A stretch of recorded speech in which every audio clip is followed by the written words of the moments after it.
அனைவருக்கும் வணக்கம். இந்த பதிவில் இரத்தத்துடைய ஆக்சிஜன் அளவை அதிகப்படுத்துவதற்கான வழிமுறைகள் பற்றி தான் நம்ம பார்க்க போகிறோம். ஏன்னா இன்றைக்கி நம்ம ஒரு மோசமான ஒரு சூழலில் இருக்கோம். நம்ம உடம்புக்குள்ளே நிறைய கழிவுகளை தேக்கி வச்சுட்டு ஒரு ஆகாயத்திலேருந்து நமக்கு ஒரு வியாதி வந்துடும் அப்படின்னு கொஞ்சம் கூட யோசிக்காமல் பயந்து பயந்து பயந்து நாம் பதுங்கிக்கிட்டே இருக்கோம். அப்போ நம்ம பார்க்கலாம், நீங்கள் நம்ம கப்பிங் ஃபோட்டோஸ் நம்ம டைரெக்டாக காமிக்கிறோம். இது ஒரு ஸ்கேனால் கூட காமிக்க முடியாது. அந்த அளவுக்கு நம்ம கப்பிங் பண்ணும்போது இது நம்ம பாரம்பரியமாக நம்ம பெரியோர்கள் சொல்லி கொடுத்த ஒரு முறை. அந்த காலத்தில் வீட்டில் அகல் விளக்கு வச்சு டம்ளர் போட்டு உடம்புல இருக்க கேஸை எடுப்பாங்க. இப்போ நம்ம அந்த கேஸை எடுக்கிறதும் இல்லை, யாருமே வயிற்றை சுத்தம் பண்ணுறதே இல்லை. சில பேர்லாம் 30 வருஷமாக வயிற்றை சுத்தம் பண்ணாமல் இருக்கிறவங்கெல்லாம் இன்றைக்கி இருக்காங்க. ஸோ இதோடைய விளைவு தான் கழிவு என்பது நம் உடலுக்குள்ளேயே தேக்கம் அடைஞ்சுது. அப்படி தேக்கம் அடைஞ்சதுனால தான் இன்றைக்கி ரத்தத்தில் ஆக்சிஜன் அளவு தட்டுப்பாடு ஏற்பட்டிருக்கு.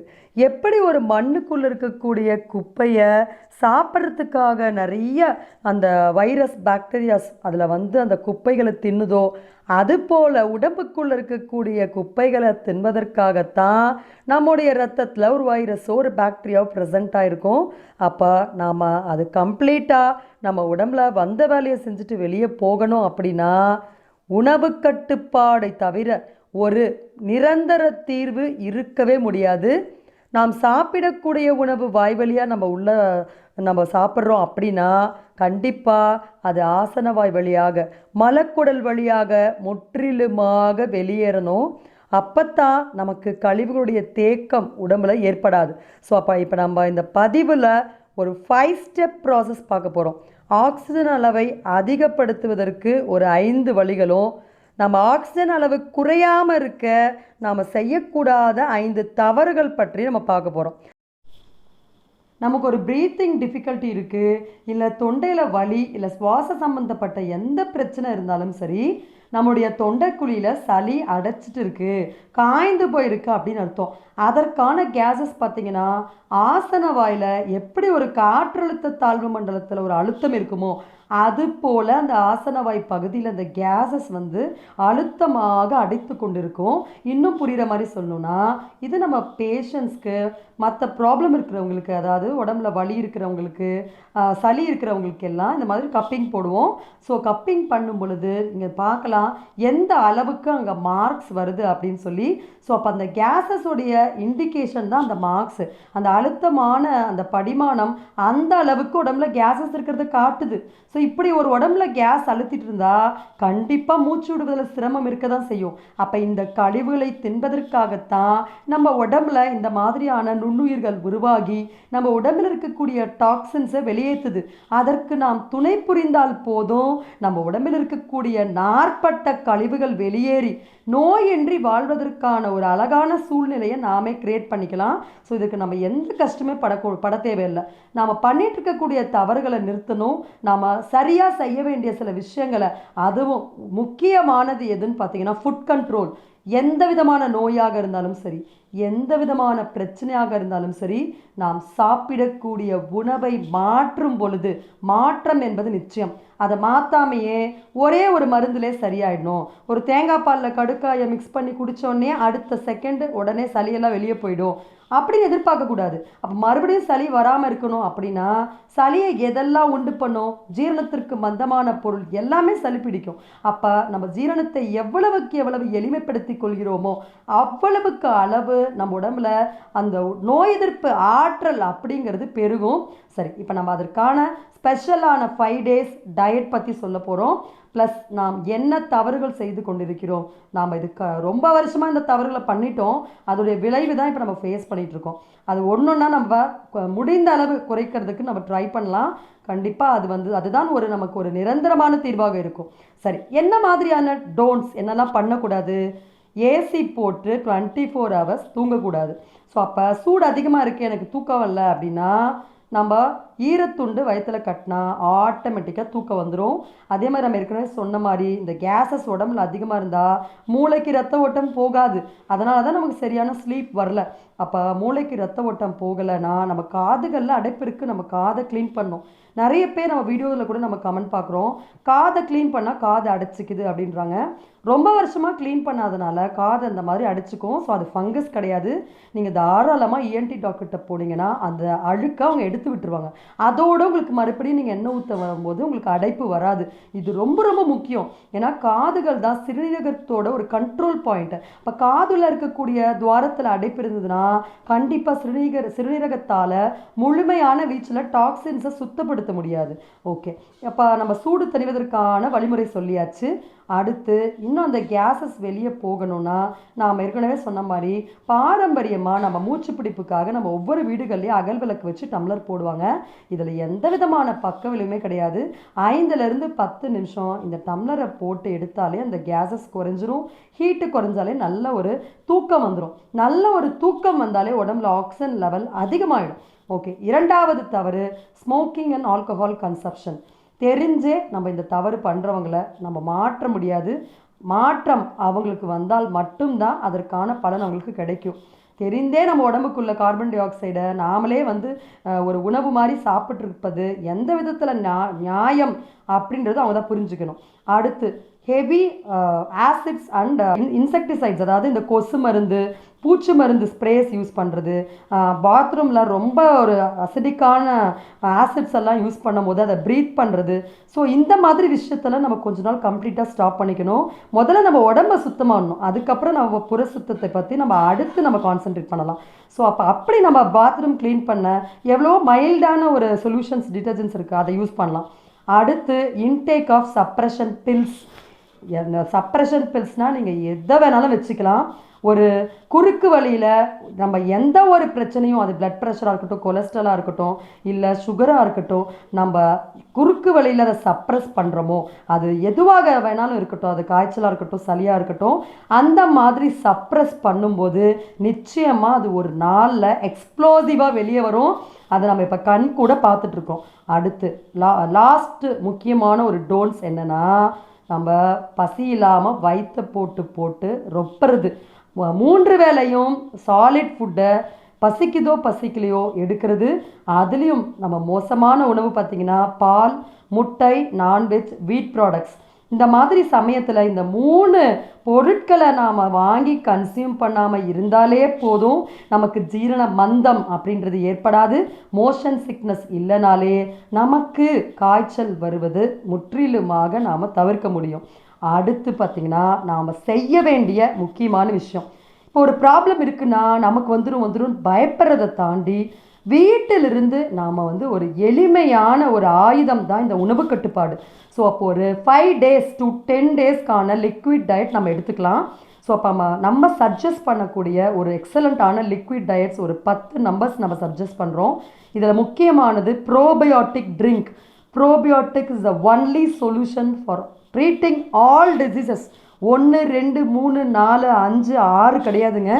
ப்ரோபயோட்டிக் உணவான கூழ், பழைய சாதம், மோர் போன்ற விஷயங்களை நம்ம அதிகமாக கன்சியூம் பண்ண எல்லா நோய்கள்லேருந்து விடுபட முடியும். ரத்தத்துடைய ஆக்சிஜன் அளவு முற்றிலுமாக அதிகமாகும். ரத்த சுத்தி என்பது நமக்கு நடக்கும். உடம்பில் இருக்கக்கூடிய சளி கழிவுகள் மலமாக வெளியேறும். அப்போ இந்த ப்ரோபியோட்டிக் எப்படி செய்யணும் நம்ம சேனலில் நிறைய வீடியோஸ் நம்ம சொல்லியிருக்கோம். ஸோ அப்போ ராகியோ கம்போ நாட்டுக்கம்போ நல்ல மண் சட்டியில் பவுடராக்கி வேக வச்சுக்கணும். ஒலை கொதிச்சப்புறம் அது ஆறின அப்புறம் இரவு 8 மணி நேரம் தண்ணியில் ஊறின ஒரு பொருள் தான் கம்ப்ளீட் ப்ரோபியோட்டிக். அடுத்து 2வது டைஜஸ்டிவ் ஜூஸ். க்ரீன் ஜூஸ்னு நம்ம எல்லா ஜூஸையும் பச்சையாக குடிக்க முடியாது. அப்போ கத்தாழை ஜூஸ், கரி லீஃப் ஜூஸ் தாராளமாக பச்சையாக குடிக்கலாம். ஸோ 2வது ஜூஸ் கரி லீஃப் ஜூஸ். அடுத்த ப்ரிஃபரன்ஸ் கத்தாழை ஜூஸ். அது மோர் கலந்து நல்லா க்ளீன் பண்ணிட்டு நம்ம குடிக்கலாம். 4வது மாவிலை கஷாயம், மாவிலை தண்ணியில் போட்டு கொதிக்க வச்சு குடிக்கிறது. அடுத்து வேப்பிலை கஷாயம், வேப்பிலையை தண்ணியில் போட்டு அதில் கொஞ்சம் ஜீரகம் மஞ்சத்தூள் போட்டு குடிக்கலாம்.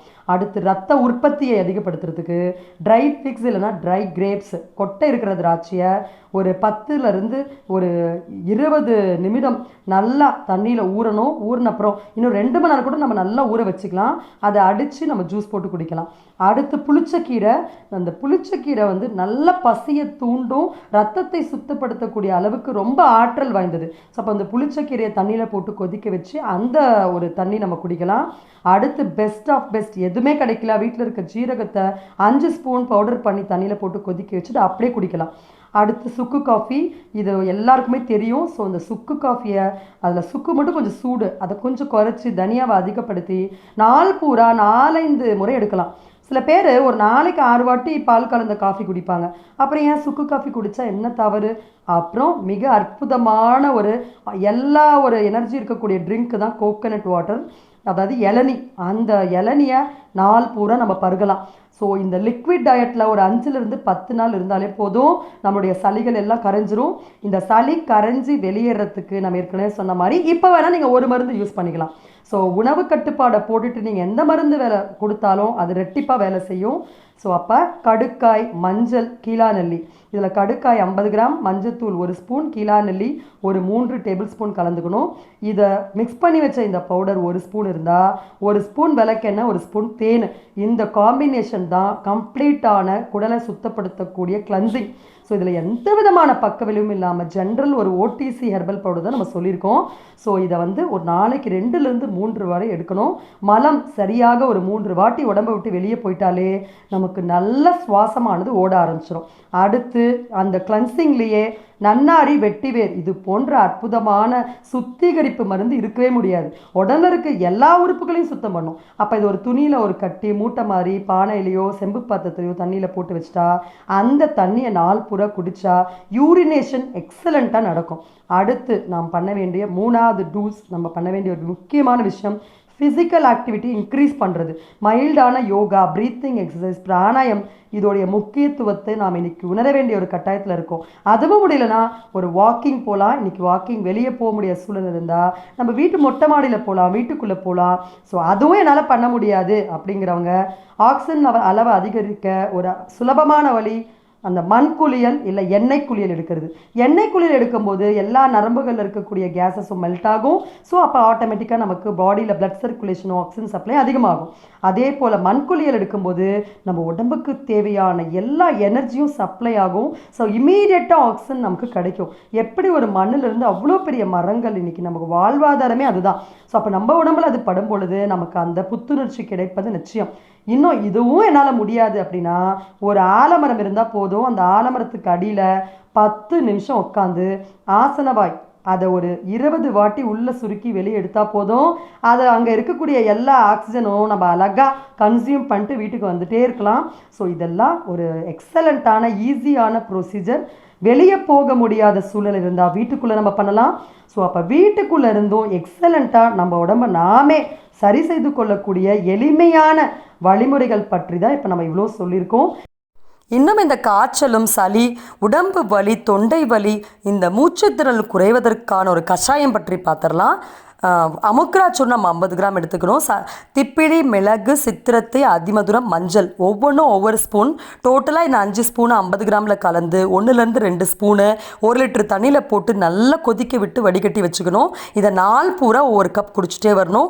ஜூஸ் 1 கப் குடித்தா இது 1 கப் குடிக்கணும். அப்போ தான் அந்த சளி கரைஞ்சி மெல்ட் ஆகும். அப்போ மோஷன் சிக்னஸ் அதிகமாக இருக்கிறவங்க கடுக்காய்க்கு பதில் நிலவாகை இல்லை தான் நிலவாரை சூர்ணம் யூஸ் பண்ணலாம். அப்போ எத்தனை நாள் உடம்புல தேக்கமாக இருக்க சளியாக இருந்தாலும் சரி இதன் மூலமாக மெல்ட் ஆகும். நீங்கள் நடுவில் வயிற்றை திரும்ப திரும்ப சாப்பாடு போட்டு அடைத்து கொண்டே இருந்தால் நிச்சயமாக நமக்கு மூச்சு சிரமம் எழதான் செய்யும். அப்போ அதுதான் ஒரு பர்மனெண்ட்டான சொல்யூஷன். உடம்பு பிரச்சனையாக இருக்கும்போது அதற்கு கண்டிப்பாக ரெஸ்ட்டு தேவையோ இல்லையோ ஃபுட்டு ரெஸ்ட் அப்படின்றது, ஃபுட் கண்ட்ரோல் மாஸ் கண்டிப்பாக நமக்கு தேவை. சரி, இன்னும் அடிஷ்னலாக கேஸ் வெளியே போகணுன்னா வாரத்துக்கு 1 தடவை இல்லை 2 தடவை வாட்டர் எனிமா பயன்படுத்தலாம். இன்னும் வேணும்னா ஒரு ஒரு 50 வயதிற்கு மேலே இருக்கிறவங்க 50 வயது கீழே இருக்கிறவங்க டாக்டரை கன்சல்ட் பண்ணணும்னு அவசியம் இல்லை. 50 வயதுக்கு மேலே இருந்தால் பக்கத்தில் இருக்க சித்தா ஆயுர்வேத டாக்டரை கன்சல்ட் பண்ணிவிட்டு முருக்கன் விதை, இது வந்து வயிற்றுக்கான ஒரு ஸ்டொமக் வாஷ், இதை வந்து ஒரு 15 days ஒன்ஸ் எடுத்துட்டாங்கன்னா சளி நல்லா உடம்பை விட்டு வெளியே போகும். ஸோ நம்ம சொன்ன எல்லா கிளென்சிங்குமே பேஷண்ட்டுடைய கண்டிஷன் எனர்ஜி லெவலுக்கு தகுந்த மாதிரி கொடுக்கலாம். இன்னும் தலையில் எந்த விதமான பிளாக்ஸ் இல்லாமல் இருக்கிறதுக்கு நம்ம தினமும் ஆவி பிடிப்பது ரொம்ப ரொம்ப அவசியம். உப்பை வறுத்து சூடு பண்ணி காது மூக்கில் இருக்கக்கூடிய இடத்துலலாம் நம்ம ஒத்தடம் கொடுக்க அங்கே இருக்கக்கூடிய பிளாக்ஸ் கிளியரானாலே மூச்சு திணறல் நமக்கு குறையும்.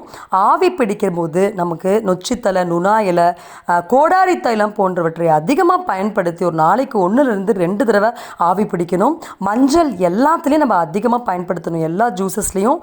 அப்போ தான் தொண்டையில் இருக்கக்கூடிய சளி நமக்கு முற்றிலுமாக கரையும். இதற்கு தாண்டியும் உங்களுக்கு உணவு சம்பந்தப்பட்ட இல்லை இப்போ நடந்துட்டு இருக்கக்கூடிய இந்த உடல் ரீதியான இந்த டாக்ஸின்ஸை வெளியேற்றுவதற்கான விஷயங்கள் பற்றிய தகவல் தேவைப்பட்டால் நம்ம சேனலில் ஒவ்வொரு ஆர்கன்ஸும் எப்படி க்ளீன் பண்ணணும் அப்படின்ற ஒவ்வொரு பதிவுகள் தனித்தனியாக போட்டிருக்கோம். என்ன உணவு சாப்பிடணும், இம்யூன் சிஸ்டத்தை எப்படி பூஸ்ட் பண்ணணும்னு நம்ம எல்லா தகவலும் கொடுத்துருக்கோம். அதை நம்ம சற்று பொறுமையோடு கேட்டு நம்ம ஃபாலோ பண்ண போதும். நம்ம எந்த விதமான மருந்துகளையும் யாருக்கும் கொடுப்பது கிடையாது. நாம் வந்து என்ன உணவு சாப்பிட்டால் உடம்புக்கு ஒற்றுக்கொள்ளும், எந்த உணவு சாப்பிடும் போது நமக்கு ஒரு நோய் உண்டாகும் அப்படின்ற ஜென்ரலான பேசிக் இன்ஃபர்மேஷனை மட்டும்தான் ஷேர் பண்ணுறோம். ஸோ இந்த தகவல் எல்லாருக்கும் இந்த நேரத்தில் ஒரு பயனுள்ள தகவலாக இருக்கும் என்ற நம்பிக்கையுடன் நம்ம இது கொடுத்துருக்கோம். ஸோ பயத்தை அகற்றிவிட்டு நம் உடம்பை பற்றி நாம் தெரிந்து கொள்ள ஆரம்பித்து விட்டால் வீட்டில் இருந்த மாதிரியே எந்த நோயாக இருந்தாலும் வென்று வாழ முடியும். இந்த வாய்ப்பை கொடுத்த இறைவனுக்கு நன்றி கூறி விடைபெறுகிறேன். வணக்கம்.